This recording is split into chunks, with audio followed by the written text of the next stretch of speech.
Okay. Hello, everybody, and sorry for the delay. My name is Chunwei Chen. I'm the chair of the steering committee of the Asian American and Pacific Island Heritage Month celebration event. It is my pleasure to welcome all of you guys to attend this inaugural event. Exactly 30 years ago, the U.S. government and Congress officially designated May as the AAPI month to recognize the contributions and the influence of Asian Americans and Pacific Island Americans to the history, culture, and the achievement of the United States.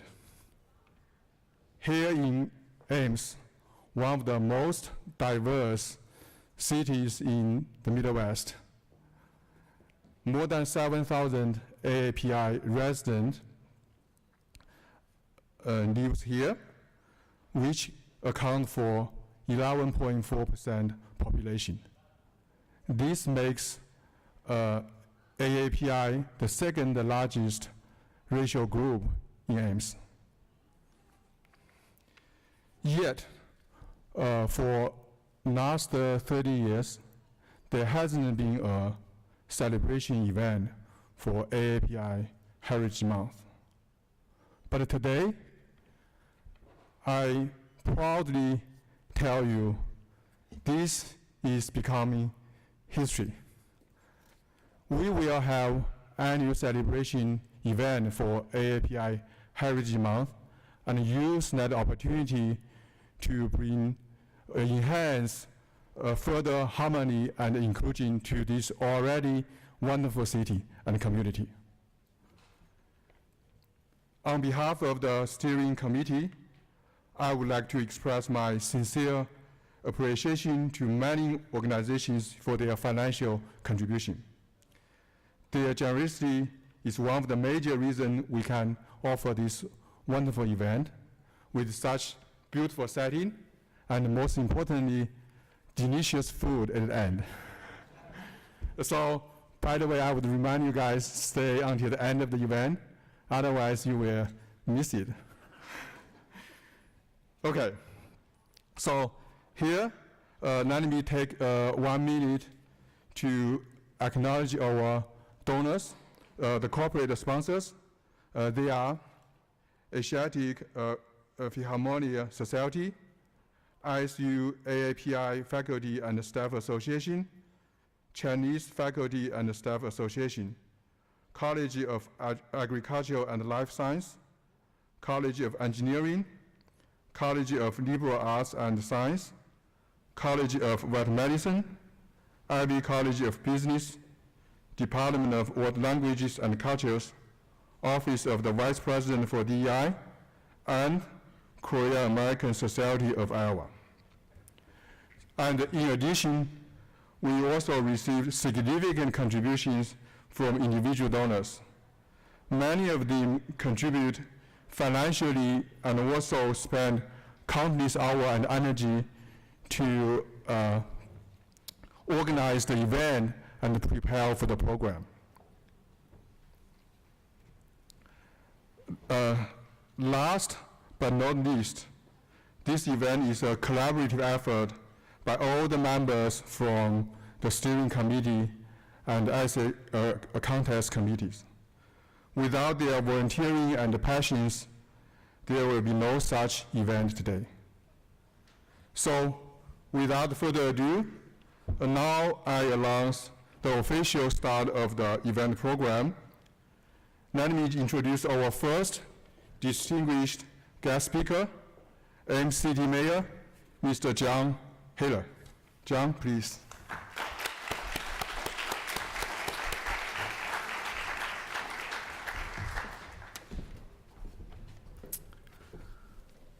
Well, good afternoon.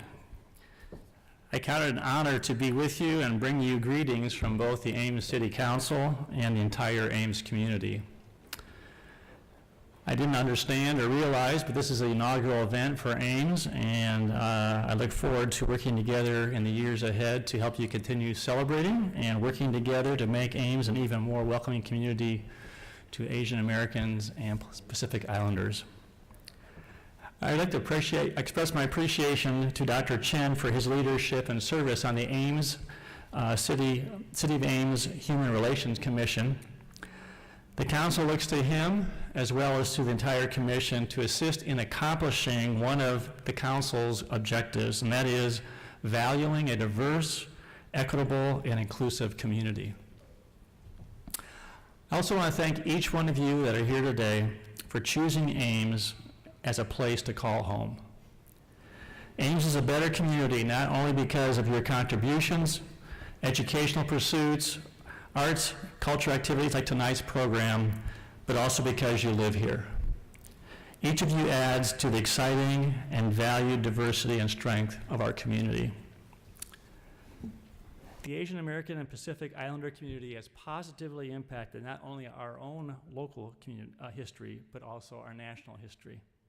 Events like tonight helps us, and I count myself among that, to gain a greater appreciation for your contribution to our past, strengthens our cultural understanding of the present, and lays the groundwork to build a promising and productive future together. So thank you for all you do to make Ames rich and vibrant. We're committed to working alongside each one of you to make it even more welcoming and inclusive. I'm pleased all of you are here tonight, and I'm looking forward to enjoying the event together with you. Thank you.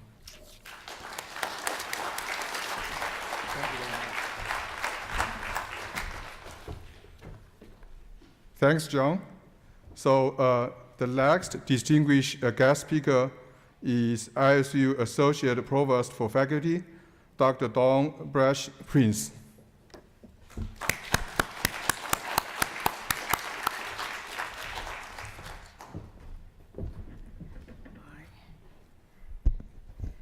It's a pleasure to look out and see so many colleagues and good friends here in the audience tonight.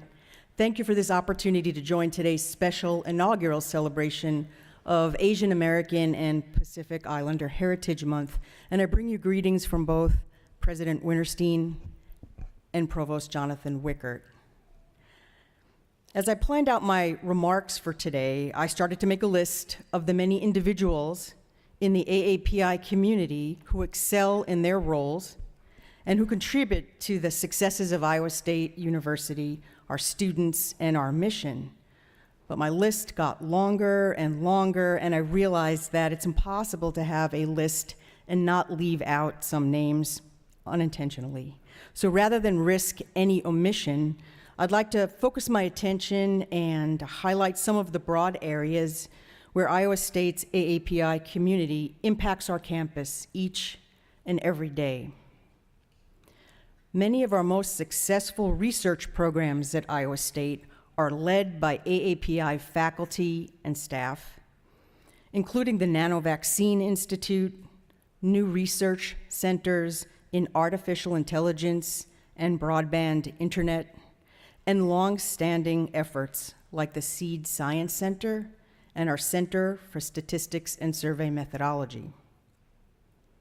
Our AAPI faculty include great teachers and mentors in every college, from philosophy and physics to hospitality and supply chain management, agronomy and aerospace engineering, and many members of our graduate faculty. The AAPI professional and scientific staff contribute to the vitality of our campus in countless areas, in the Office of International Students and Scholars, as staff scientists, as library professionals, and within our division of budgeting and finance. And our AAPI students as well excel in every department, every discipline, and every college on campus. You know this already, but Iowa State University simply would not be the same without the great contribution of our AAPI community. And our community would not be as rich and diverse without having you as part of it. The one person I would like to name and highlight specifically today is Iowa State University's newest member of the National Academies and my good colleague, Dr. Shijing Zhang, who's an Associate Dean for Research and Professor of Veterinary Microbiology and Preventive Medicine in the College of Veterinary Medicine. He was elected this week, last week, into the National Academy of Sciences. And this is a remarkable, remarkable achievement for any scholar, and it's really a point of pride for Iowa State University. So I'm just gonna give him a round of applause. Sorry.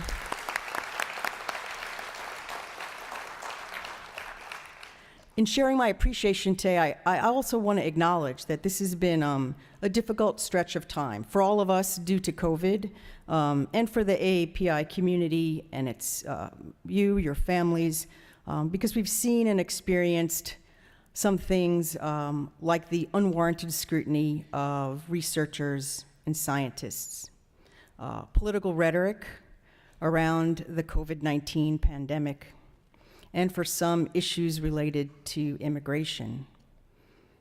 I can't take these things away, but I and we as a university can stand together with you in support. Our AAPI students, colleagues, and their families are part of this community, and you will always be welcome here. So let me say, in closing, thank you for your contributions. Thank you for choosing Iowa State University to make your career, and for choosing Ames as your home base. Please continue to know that we value you, and please do let us know how we can continue to support you. Thank you. Thank you so much. Thank you. Thank you, Dawn. So the next event will be a short documentary and a slideshow to highlight AAPI history, heritage, and contribution to this great nation.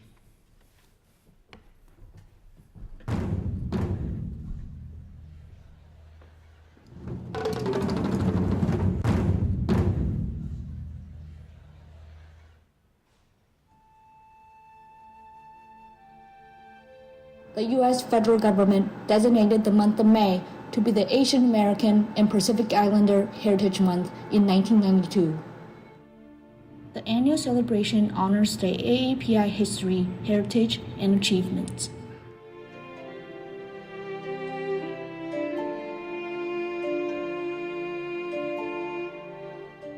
The designation of the month of May is to commemorate two historical events. On May 7th, 1843, the first Japanese immigrant arrived in the United States. On May 10, 1869, the Transcontinental Railroad was completed. The Chinese workers were the crucial force to build the railroad. The Transcontinental Railroad became a historical infrastructure that built America's growing industrial power and instilled the national confidence that led to even more ambitious quests. However, the Chinese railroad builders were largely forgotten or unknown in the U.S. history. Who are AAPI? AAPI consists of approximately 50 ethnic groups from 20 countries speaking over 100 languages, with connections to Chinese, Indian, Japanese, Korean, Filipino, Vietnamese, Indonesian, Thai, Hawaiian, Polynesian Islanders, and other AAPI ancestries. Nearly 260 years ago, in 1763, the Filipinos, known as the Manila Man, built the first settlement in Louisiana. Fast forward to the mid-19th century. Like the European immigrants, AAPI pioneers arrived on this land to seek freedom and opportunity. Carried with them is a belief in hardworking, education, and other unique traditions of their own ethnicity. They struggled to survive at the bottom of the American society, suffering from prejudice, discrimination, exploitation, cruelty, and violence. When on May 6, 1882, on the eve of the greatest wave of immigration in American history, President Chester A. Arthur signed into law an extraordinary piece of federal legislation. It It was called the Chinese Exclusion Act, and it was unlike any law enacted since the founding of the Republic. Singling out as never before a specific race and nationality for exclusion, it made it illegal for Chinese workers to come to America, and for Chinese nationals already here ever to become citizens of the United States. Fueled by deep-seated tensions over race and class and national identity that had been festering since the founding of the Republic, it was the first in a long line of acts targeting the Chinese for exclusion, and it would remain in force for more than 60 years. In 1941, after the Japanese bombing of Pearl Harbor, more than 120,000 Japanese Americans were taken to internment camps. 70,000 of those targeted are U.S. citizens, and no charges were made against any of them. Most of them lost their homes, businesses, and belongings, and were held for nearly 3 years or more until the war was over.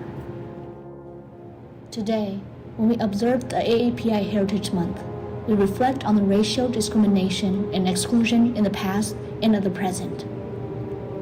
Our hearts are heavy as we witness the rising tide of anti-Asian bigotry and violence. The political rhetoric surrounding the COVID-19 pandemic inflamed the unprecedented hate and xenophobia directed towards the community of AAPI descent.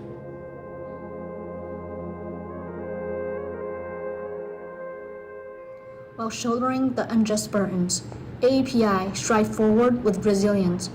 As of 2019, AAPI have grown to over 22.7 million, comprising 7.3% of the total U.S. population. Chinese Americans were the largest AAPI group, numbering 4.4 million and making up 24%. Indian Americans are the fastest growing AAPI group.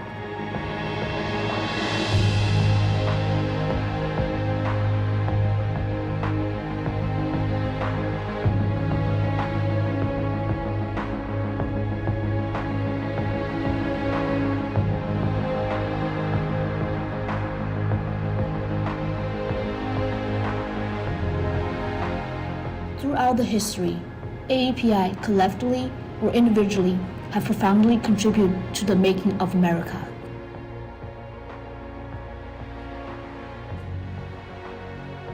In 2019 alone, the 5.8% of Asian Americans alone contributed 7% in the national economy, outsizing their population proportion. Since the establishment of the Nobel Foundation in 1901, there's been 15 AAPI Nobel laureates in different fields.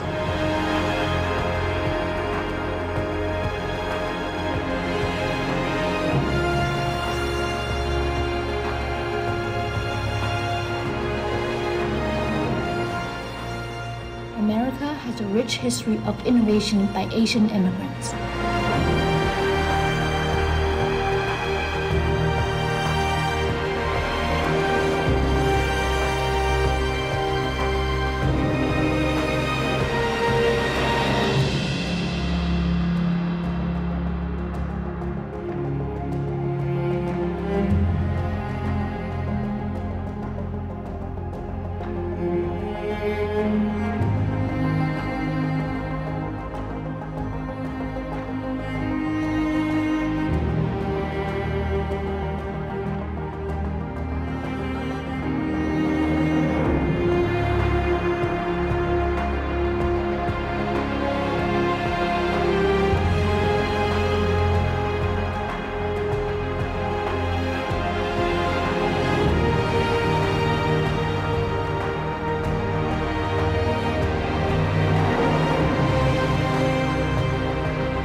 With his 18 Grammy Awards by 2022, has become the most decorated musician in Asian American history.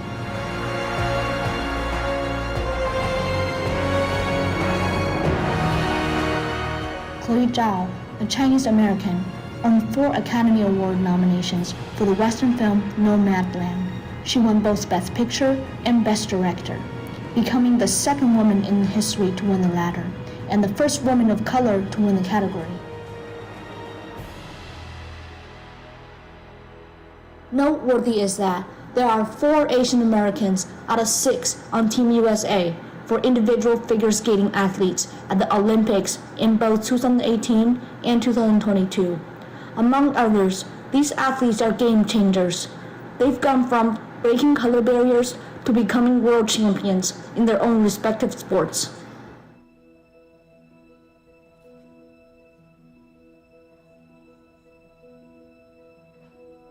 In 1965, Filipino-American Larry Aguilon courageously fought the 5-year-long battle to ultimately advance labor rights and formed United Farm Workers.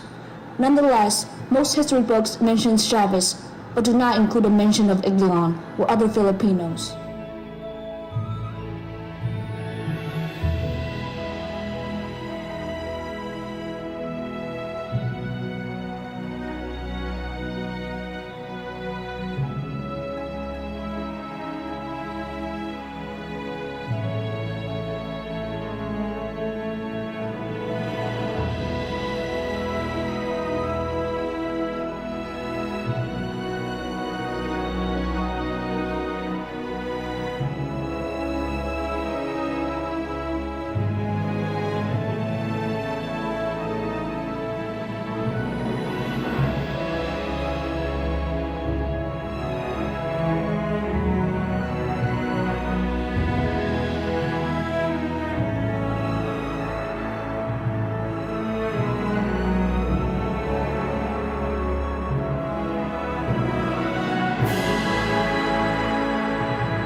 Special to AIM is that it is a college town for Iowa State University, one of the 2 major research universities in Iowa.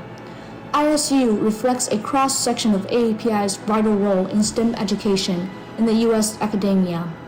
The statistic shows at ISU, among every 5 tenured and tenured eligible faculty members, there is 1 from the AAPI background, and the ratio at the University of Iowa is about 1 out of every 6.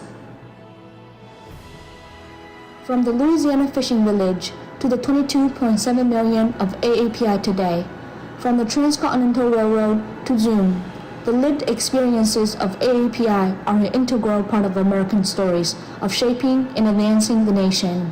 There is a long road ahead and challenges abound. However, we are confident, with good wills, fortitude, resilience, and steadfast endeavor, the day will come when AAPI and no longer be considered as the perpetual foreigners on this land we call home.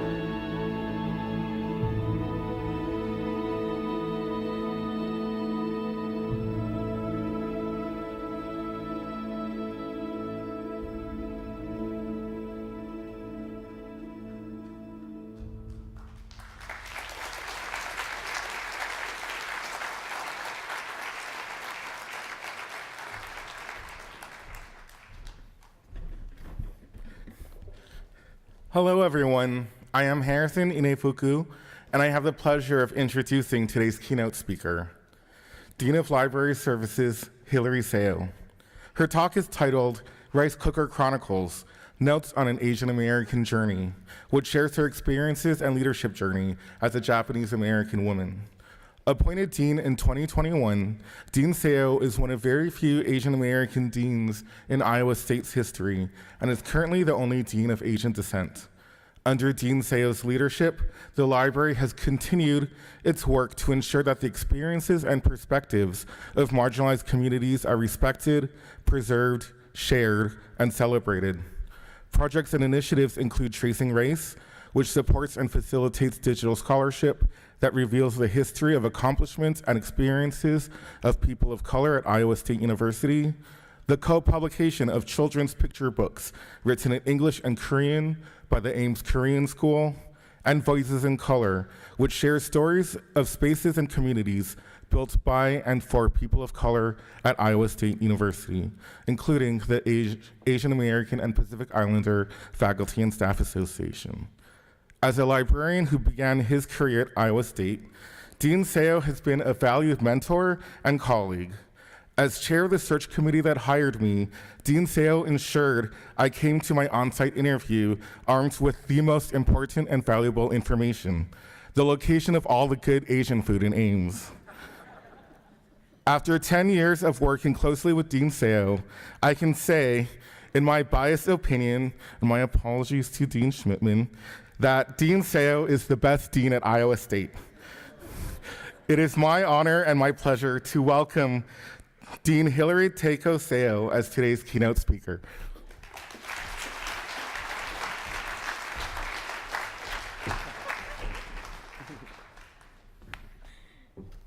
Good evening. Thank you, Harrison. I may have had to pay him to say that I'm the best dean. It was supposed to be that I'm the best shortest dean, because I'm pretty sure I'm shorter than Dean Schmidtman. But again, thank you, Harrison. I love the fact that you pronounced your last name correctly.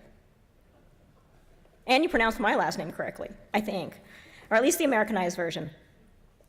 I always enjoy my strange, thought-provoking, and entertaining conversations with Harrison about being Asian in Iowa. What he failed to mention is his own scholarship focusing on the disparities in scholarly publishing and the impact of open access on our colleagues in the Global South. He has also developed the Digital Repository and ISU Digital Press that elevate and provide access to the research of Iowa State. It's been quite a journey with Harrison, and I'm really surprised that he admitted that I was part of that search group. I often worry that I may have lied to him to get him here. There weren't that many Asian restaurants, but I have to admit, I mean, we've got some really good Asian restaurants, so I'm happy about that. I'd also like to thank my sister Audrey and my partner Paul for coming out and supporting me and celebrating AAPI Heritage Month. They are my sounding board when the world doesn't make sense to me, and they get the AAPI cultural references. So again, good evening. And I'm going to embarrass Dr. Xijing Zhang again. It is amazing what he has accomplished. He was, again, just elected to the National Academy of Sciences for his achievements in original research. It is an extremely prestigious honor. Please join me in recognizing and congratulating Dr. Xijing Zhang.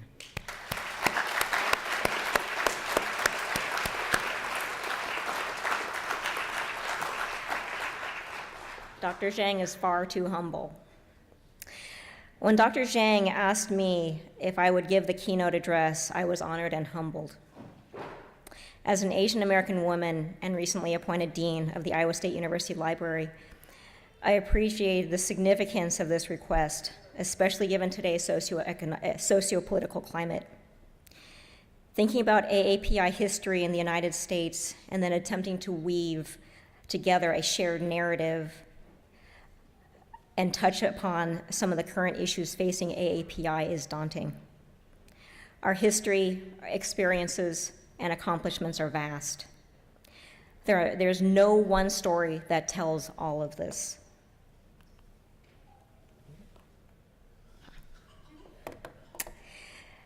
Asians, and certainly Asian Americans and Pacific Islanders, are not a monolith. We are different in background, experience, and culture. Further, we have different views on being Asian and American. Today, the very definition of being Asian American is broad, varied, and vague. I cannot speak to what it means to be Asian American in all its complexities, variations, and nuances. I can only speak to my experiences as Sansei, or third-generation Japanese American. But how I got here, what I faced, and my own realizations will likely resonate with many of you. I was born in Torrance, California, the same city in which Chloe Kim, Olympic gold medal snowboarder, grew up.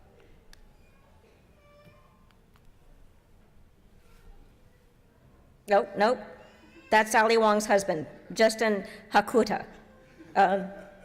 Wait, no, sorry, that's Randall Park from Fresh Off the Boat, whom the media thinks is Ali Wong's husband. Okay, so here's Chloe. No, sorry. Okay, veterinarian extraordinaire, Dr. Xi Chang. I know Chloe's here somewhere. Okay, yep, okay. Winter Olympics. Yeah, okay, we're getting there. This is actually Harrison with the Norwegian curling team. So, all right, Winter Olympics, we're getting there. Nope, okay. Nathan Chen, different Olympic gold medalist, not Chloe Kim. Okay, Torrance, California, Asian girl. Asian girl, born in Torrance, Michelle Kwan, wrong sport. No. Okay, another Asian girl from Torrance who can't snowboard. Chloe Kim. Okay, we finally got it. Here she is. Well, okay, where was I? Torrance, California. Torrance was basically a bastion of Asian Americans, and when I say Asian American, I mean Japanese American. In the area where I grew up, you were either Japanese American or white, period. It's changed since then. Michelle Kwan is Chinese American. Chloe Kim is Korean American. Chloe goes to Princeton, and she can probably use a library. I run a library, but I can't snowboard. When I was 7, my family moved to Littleton, Colorado. My father thought it would be a good idea to get us away from that Asian American community so that we would have more diversity around us. Well, there was no diversity. There was white, and then there was my family. My sister and I were supposed to assimilate, do all the things good JA kids do, so we could advance more easily. This may have been true, but it also kind of backfired on him. I grew up mainly in Colorado, and no, I still can't snowboard. But the fact that I'm speaking to you today and can make a reference to Chloe Kim that most people will get is significant. In the late 1970s, being thrown into a vastly white suburb of Denver was not easy. Suddenly, I looked different from everyone. Moreover, I was from California, which at the time should have just been a foreign country, so there was huge culture shock as well. There's a Buddhist temple in Denver, originally established in 1919 for Japanese immigrants that expanded after the war. My sister and I were quickly enrolled in Saturday morning Japanese language classes there. Like most JA kids in Southern California, we had taken language lessons at a Buddhist temple, where the classes were large and covered many levels of aptitude. We participated in the cultural events. We learned traditional Japanese dance. In Denver, my sister and I entered an established class of only about 8 kids who had already bonded as a group. They were all Japanese Americans born in the United States. But somehow we were viewed as the new kids, which is understandable, but also as foreigners, as if we already spoke Japanese. No, we were just like them, unable to communicate with our own grandparents. Meanwhile, public school was not much better. Not only was I the new kid, but I looked different, and I was still from California. I grew my bangs long, so they hid my eyes. As a kid, you do what you have to, or at least try to. After a while, you just find your place, but there are times when you still stand out. We occasionally took onigiri, or rice balls, for lunch, complete with strips of prepackaged nori, or seaweed. This was a little embarrassing, but it was better than bologna. remember that this was back in the day when having a bento box of interesting homemade lunch was not cool, artistic, or cute. There were no YouTube videos. Everyone thought sushi was raw fish and gross. And as I roll my R's saying onigiri and nori, I think about all the times in Japanese restaurants in Iowa when the waitstaff correct my pronunciation of tempura. Do you mean tempura? I guess so. Rice, of course, is an essential food group, short grain and extra fancy for me. And yes, I have a rice cooker. I have no idea how to make rice without it. Boil water? I have no idea. I also like my rice pounded, and I bake the mochi until it's puffed up, and I dip pieces of that gooey, crunchy mass into sugar mixed in with shoyu. Mochi, of course, is made with white rice, not brown rice, and I wish health food people would stop adulterating my food and acting like they are being multicultural. Growing up in California afforded us a more worldly view of food and culture. We took salami sandwiches to school, which garnered some odd glances from the kids eating PB&J. My father's family actually lived in central Los Angeles after the war, and he attended Belmont High School, one of the largest and most diverse schools in the country. And as a result, he made sure that we periodically ventured outside of suburban Torrance to spend time in the city. We made regular pilgrimages down to Olvera Street to get Mexican food, and Grand Central Market for more culinary exploration. These introductions to other cultures, essentially through food, made me aware of other people, even if I didn't fully understand the meaning of all of this when I was about six years old. Leaving all of this behind when we moved to Colorado was a shock, because there was no diversity. I was no longer a third-generation JA girl with a huge framework of other Asians, Hispanics, Blacks, and whites. I was now diversity. When I was in high school, my family took a road trip to Heart Mountain, Wyoming, the camp where both my parents were interned as children during the war. February 19th, 2022 marked the 80th anniversary of the signing of Executive Order 9066, which unconstitutionally incarcerated over 120,000 Japanese American. I knew the general history of the internment, but my parents didn't really talk about it much. They were both about 7 years old when they were sent to Santa Anita Racetrack to sleep in horse stalls until they were shipped off to Wyoming. So it didn't really register as a great social injustice at the time. What they remember was kid stuff, school, Girl Scouts, and games, not the impact it had on their parents. Our grandparents never spoke about the humiliating and destructive time. My feelings about the internment have to do not only with civil injustice, but with the fact that it is the only little bit of U.S. history with which we are recognized. Yet when I was in school, JA history and the internment camps constituted less than a page in my U.S. history book. I hope this has changed, but I am certain that this is still not part of the national consciousness. In school, I presented on the book Farewell to Manzanar and a brief history of EO 9066 and the camps as a class assignment. It was the only classroom mention of this moment in history. Over 120,000 Japanese Americans were incarcerated in 10 official internment camps. But there was also an 11th secret camp in Loop, Arizona, where dozens of Japanese American men who had refused to sign an oath of loyalty to the United States were imprisoned. These were college-educated U.S. citizens deemed dangerous troublemakers because they had the potential to influence other Japanese Americans.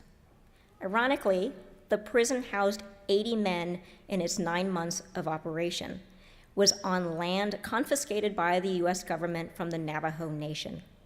The depth of injustice boggles the mind. The treatment of Japanese Americans during the war raises questions about the rights of citizenship and American identity that is still challenged today. During the war, 5,589 Japanese Americans renounced their U.S. citizenship. Why would someone renounce U.S. citizenship? On the other hand, why should a citizen be expected to swear an oath of loyalty? In 1944, Congress passed the Renunciation Act intended to encourage Japanese Americans to renounce their U.S. citizenship so that they could be deported to Japan.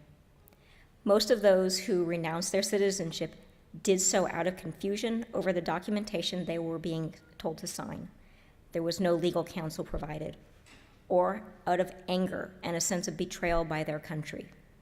No other ethnic group has ever been singled out and asked to swear loyalty to the United States. I'm not sure how being intern affected my parents in terms of how they developed and how they raised us. Being singled out by ethnicity and physically segregated and socially ostracized makes you skittish and must have some psychic residue that consciously or subconsciously influences your actions. Do you self-segregate? Retreat to a tightly knit, homogenous community where you feel safe, surrounded by familiarity? Or do you work really hard to assimilate and disappear? That's basically what many Japanese Americans did after the war, work to become as American as possible. Japanese Americans lost land and businesses, so we educated ourselves, spoke mainly English at home, participated in American sports and entertainments, and disappeared. Maybe melded into white America is a better description. We became the pale yellow lemon curd at the bottom of the yogurt cup that you stir in with your spoon. Based on my experience as someone expected to fit in, I had forgotten how difficult moving to Iowa is when you come from a majority AAPI community with a shared set of values, language, behaviors, and a place where you belonged and did not stick out unless you wanted to. I've experienced various flavors of racism moving about the country: microaggressions, stupid comments, name-calling. I was called Gook when I got to Ames, and Oriental was more commonly used than Asian. I have not been called Gook or Oriental recently, but I still don't always feel comfortable off campus. I think about those new to Ames experiencing culture shock and not having the community support they are accustomed. I used to think, what's the problem? Suck it up and deal with it. But I've had decades of exposure and training to move through life as a chameleon, adapting to customs and cultures not my own in order to be included.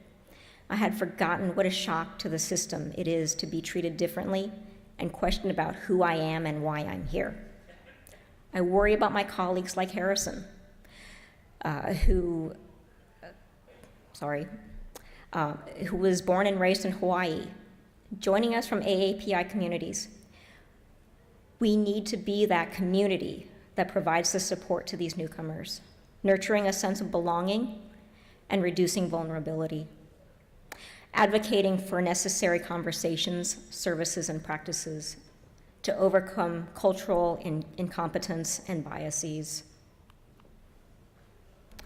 Perhaps we should note that Jason Momoa was born in Hawaii, but grew up in Norwalk, Iowa.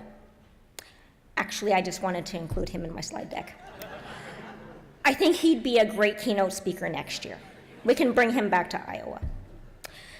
I become more aware of the role I play. I used to get into taxis when I lived in DC or when I was traveling, and was invariably asked, "Where are you from?" This was the "where are you from" question, and I resented it. I would toy with the querent. "I'm from Colorado." The question would then change to, "Where were you born?" "California." "Oh, no, where were your parents born?" "California." I would resent it even more when white Americans would ask the questions, as if I was a curiosity, or knowing that they wanted to practice their Chinese. Sometimes I was asked, "What's your nationality?" "I'm American." It's what my passport says. I eventually realized that if it was a person of color asking, they weren't labeling me. They were trying to bond with me, trying to form a community and be inclusive. Even when they asked about my nationality, they were thinking in basic terms that were most relevant to them. Who are your people?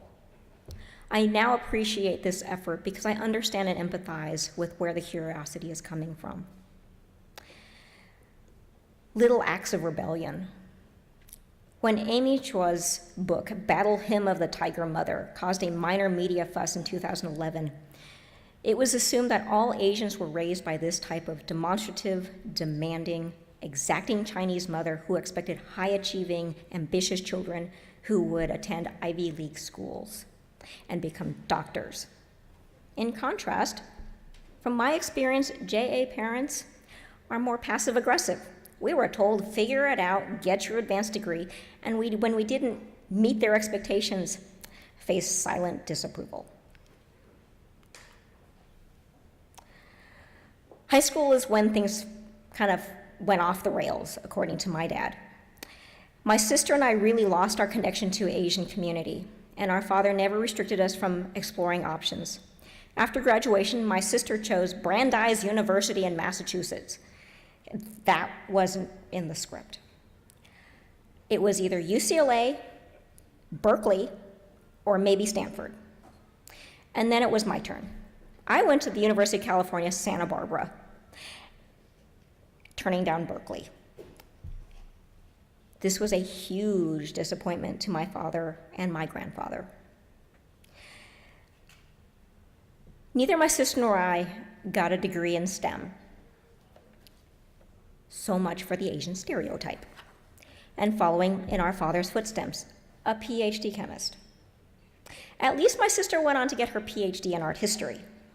To make things worse, I became a cheerleader, or more specifically, a flyer. Something I could not have done at Berkeley, but of course I should have been studying. At Santa Barbara, there's a 24-hour study space. And at the time, it's where a lot of the Asian students would study. When you would go in there, you could see the up-and-coming Asian group. When I was at Santa Barbara, there was a lot of Vietnamese Americans in that space. I was not there studying. I was the wrong generation. After earning my master's in library science and advanced specialization in preservation administration, I was offered an internship at the Getty in Los Angeles. My father told me to forego the Getty and go straight into the workforce. I don't know why, except that he never believed in time off. It was always straight through school, no gap years, no study abroad, no detours. I rebelled and spent 6 months at the Getty. This may have been the most important and crucial decision and rebellious act of my life. It was the Getty, and it helped open doors. Without mentors along the way, making connections and experiences beyond the classroom like the Getty, I would not have had all the opportunities that led me here. Studies have shown that one reason Asian Americans do not rise to upper management positions easily is because we are associated with intellectual skills and work ethic, but appear weak in soft skills. The social skills and ability to fit in at the workplace. We are also viewed as not providing important networking connections that could lead to potential opportunities and projects. Again, we are lauded for our academic achievements, but criticized for our perceived applied limitations.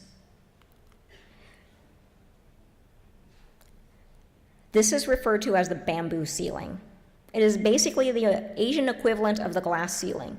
As an Asian American woman, I am not sure which one I'm supposed to identify with. I'm seeing bamboo ceiling with a skylight. At least with the glass ceiling, you can see through it. You can see what you're missing or you're aspiring to. With the bamboo ceiling, it's dead grass. It's bamboo. It's tough. It's a resilient fiber. You can't shatter it. You have to hack at it. So yes, education, hard work, knowing when to take chances, change directions, and rebel got me here. But people also got me here, in particular white women, who saw something, who engaged me, who mentored me, and provided opportunities and connections. I fully recognize and appreciate this. I did not have Asian women or men around me that could light the way. No one looked like me in senior leadership, so I never saw myself in that role. When I started to attend the Association of Research Libraries as a leadership fellow, or dean in training, I was quickly brought over to a table where the Asian deans were confabbing. All 5 of us fit at a cocktail table. These are the deans that are paving the way for me and others, sharing their knowledge and experiences so that we can learn quickly and recognize how hard it's been to be seen as leaders. It is now my privilege and responsibility to pay it back and forward. Asian immigration has been continuous for over 170 years, meaning the AAPI experience has been ever evolving and different for each group and generation. We have faced racism and discrimination through the Chinese Exclusion Act, restrictions on property ownership, loyalty oaths, the model minority myth, incarceration camps, the China Initiative, and other systemically racist actions. And yet, here we are. We are still here, and today we are celebrating AAPI Heritage Month. As a third-generation Asian American, I ask everyone, Asian and non-Asian, to become more aware and empathetic to others. Understand the generational differences and varied history of Asian Americans. We are not all the same. There are huge differences between Asian-born and American-born Asians. Please be cognizant of this. This is probably the most crucial issue facing AAPI at this point, and is the most important fact when it comes to racism, discrimination, stereotypes, and misconceptions. As a monolith, we are seen as all the same. This one basic factor must be changed. Racism doesn't care if you immigrated here, if you are native born, if you are East, Southeast, or South Asian. When combating racism and anti-Asian sentiment, we need to advocate for the collective and support each other. Sometimes it is as simple as being available to talk and let others be themselves without judgment, and provide empathy with what they are experiencing. Other times it is demanding a seat at the table and being recognized as fully contributing members. To young AAPI, I encourage you to be indignant and angry when racism and prejudice emerge, but know when and how to speak your mind and turn it to your advantage. Stand out not because you are the only Asian in the room, but because you are competent, capable, and aware of all forms of diversity and underrepresentation. Times are changing, and we are the fastest growing ethnic group in the US, representing about 7% of the population. By 2065, it is estimated that AAPI will constitute 14% of the US population. It's your time to speak up, challenge the status quo, and expect a seat at the table. What does advocacy look like for you? Be more vocal, be present, and be intentional. Do what brings you joy. Get a good education, but do the unexpected. Be defiant, adventurous, daring, and open. Seek out new things, new people. Create your own expectations and pursue them. Be willing to change direction and explore other options, even if it slows you down, especially if it slows your journey down, and learn from every encounter and every moment. Ask for help, guidance, and mentorship, and most importantly, reach out to assist and mentor others within the AAP community and beyond, and learn to snowboard. Thank you.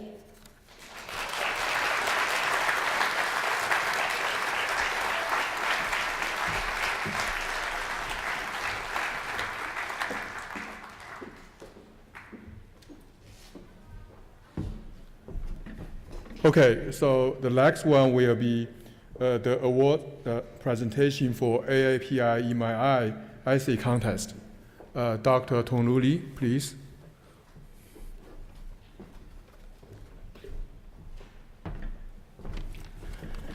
Good evening, everyone. My name is Tonglu Li, chair of the essay contest committee.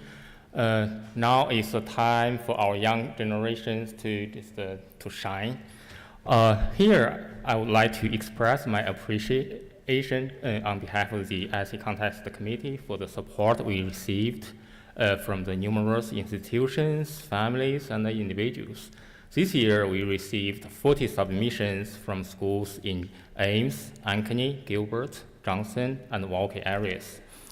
Thanks to the highly professional and diligent work of our judges, we were able to select the 12 winners.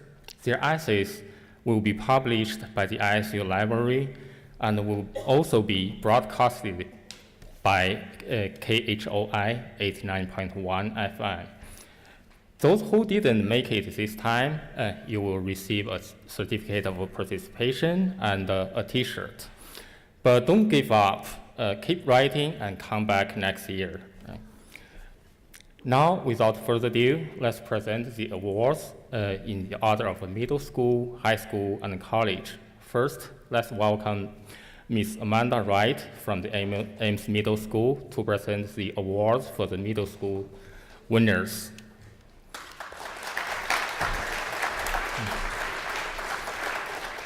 We have 3 third-place award winners, and they are Morgan Chow.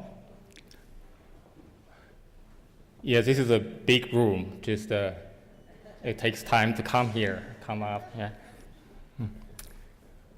And Chloe Lee. Sorry, Morgan Chow is from Parkview Middle School in Ankeny. And next is Chloe Lee. From Gilbert Middle School, and Laura Wang from Ames Middle School.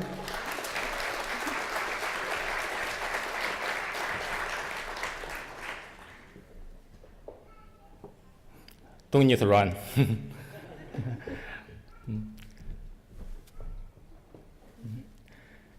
And we have 2 second-place award winners, and they are Anna Lu from Johnston Middle School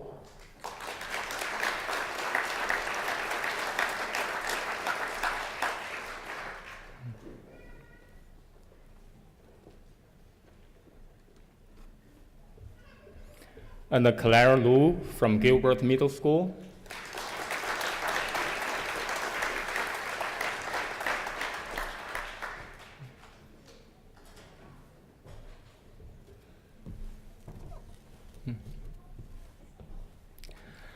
Now, the first place award winner goes to Sarah Yao from the Ames Middle School.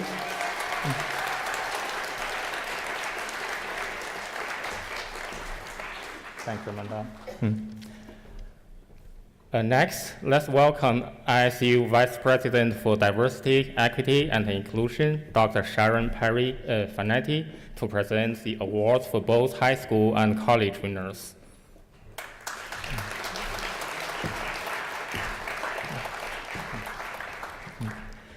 For high school, we have 2 third-place award winners. They are James Xing and Kevin Wang, both from Ames High School.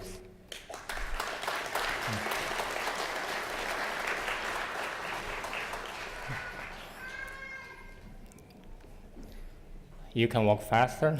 I'm kidding.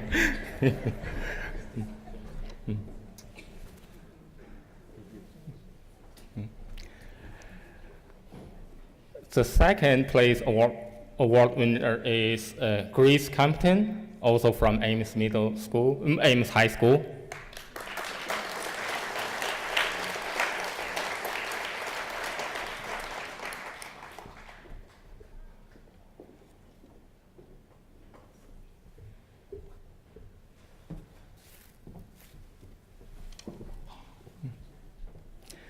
Now the first place award goes to Alice Zhang from Gilbert High School.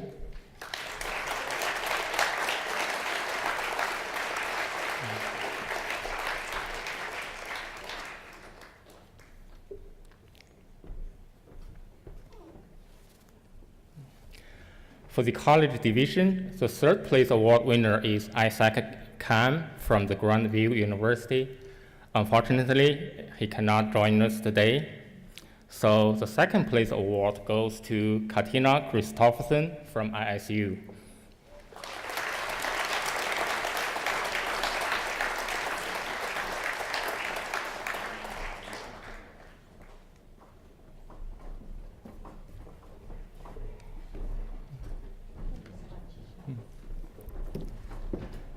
Okay. As for the first place award, the committee decided to reserve it for next year so that we always have something to hope for the future, right? Thank you again, and enjoy the rest of the semester program. Yeah, I'm a teacher.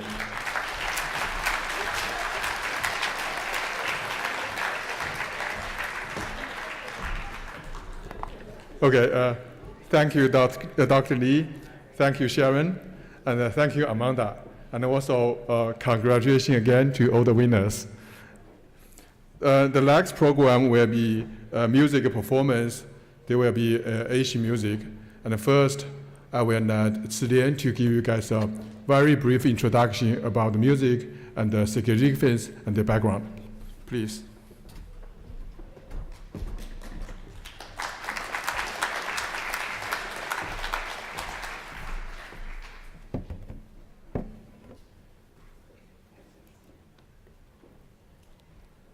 Thanks, Professor Chen.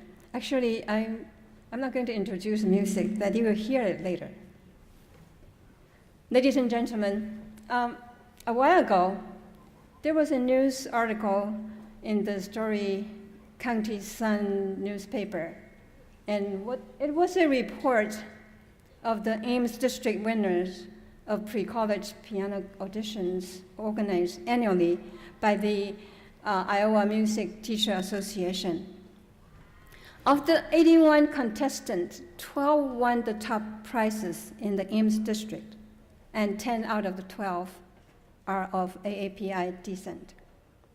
The district winners advanced to the state competition, and at the state level, there are 24 first place winners and runner-ups.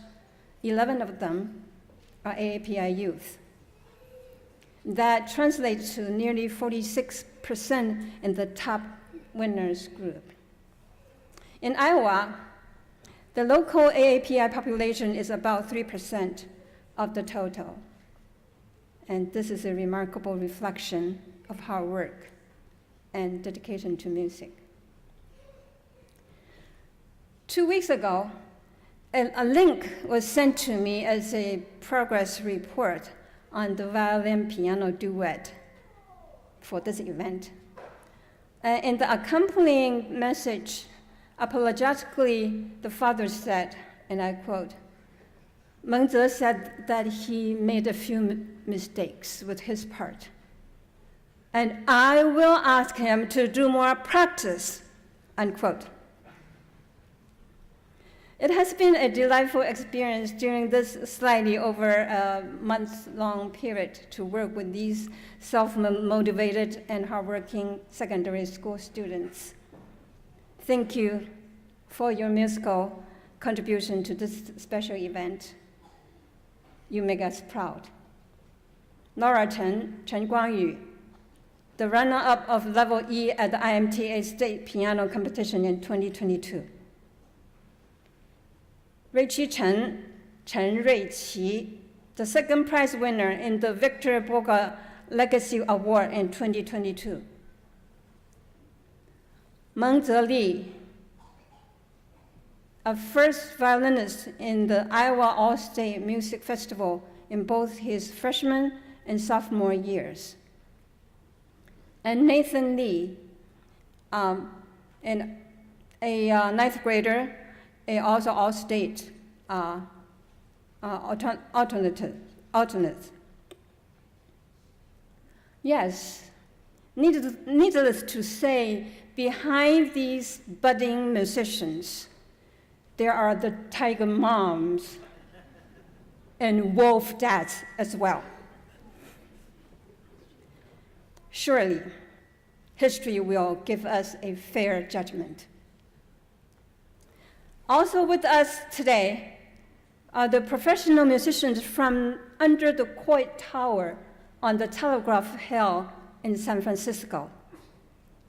Only 3 years after its inception in 2013, the Telegraph Quartet was decorated with the prestigious Walter W. Norberg Chamber Music Award.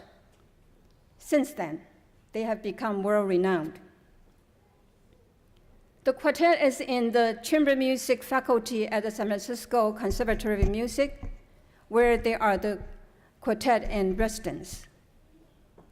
These distinguished musicians are Eric Chen, Qin Jiahong for violin, Joseph Miley for violin, Peiling Lin, Nim Peiling for viola, Jeremiah Shaw, Shao Lemin for cello. The youngest Asian American in the quartet is the 8-month-old Felix Miley. Right now, he is waiting for mom and dad to come home in San Francisco after their 2-day concert here in Ames. A musician from the other end of the continent on the bank of the Charles River is Miss An Wei Wang. She is from the New England Conservatory of Music in Boston.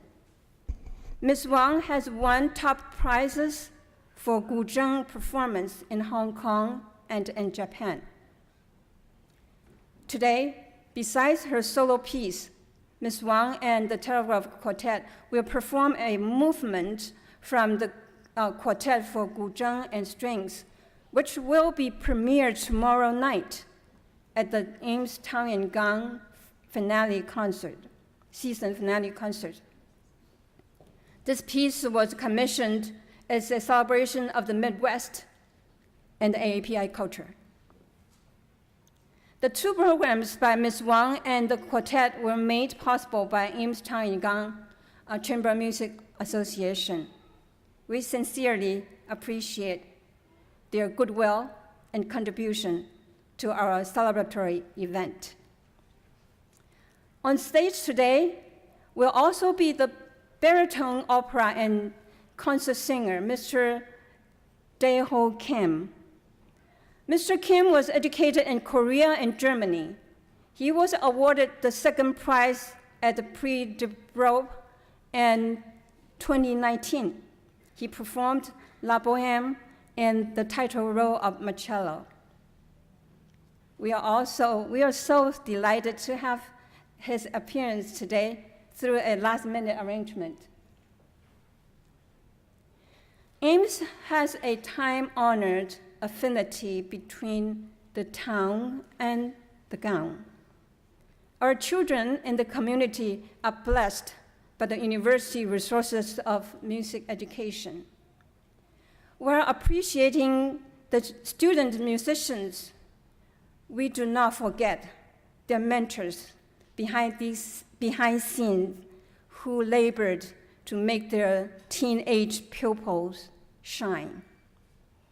Our heartfelt thanks go to Professor Emeritus Marilyn Darlington, Professor Meixuan Huang, Madame Larisa Kanievsky, and Professor Ashley Sidon at the Drake University.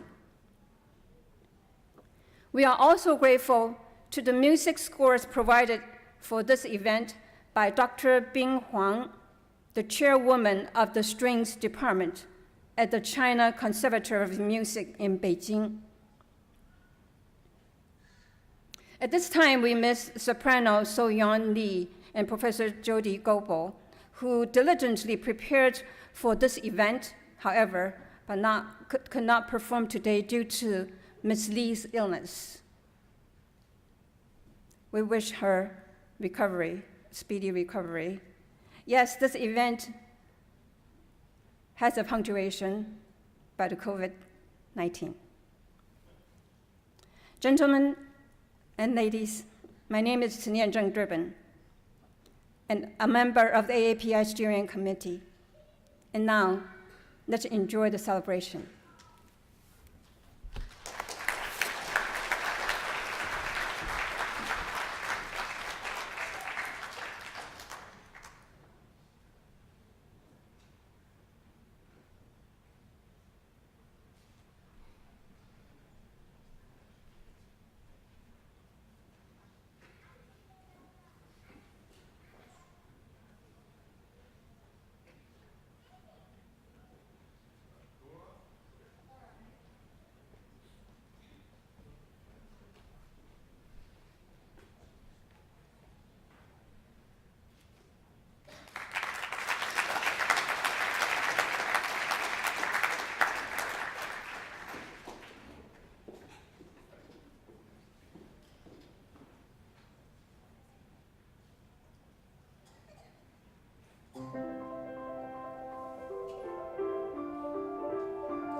헤치며 바라다 보면은 하늘도 멀고다. 헤이야 네이야 어서 노절한 고향에 가자. 가득한 수로 말리 고향 산천 어디론가.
program, I do have a very important announcement.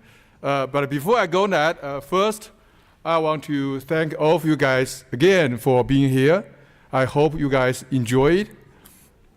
And I also want to take as the last opportunity to thank our sponsors again for their contribution and support that help us to realize this important event for AAPI community in Ames. As I said, we will have this annual event. I hope to see you guys again next year. Now, the important announcement, obviously, is going to be delicious food. Okay, so we will have Asian buffet, Asian-style buffet in the south ballroom. So we are going to open this wall, and you can go there and pick up the food. We also have the south ballroom as well as the sound room reserved, and you can sit there wherever you want. But besides this, there's another important thing I want to remind you guys. We do have Asian Pacific fashion exhibition, which is at the end of the this room. So please go there and check them out. And now, I conclude this program. And after you guys enjoy the beautiful music, now is the time to enjoy delicious Chinese or Asian food.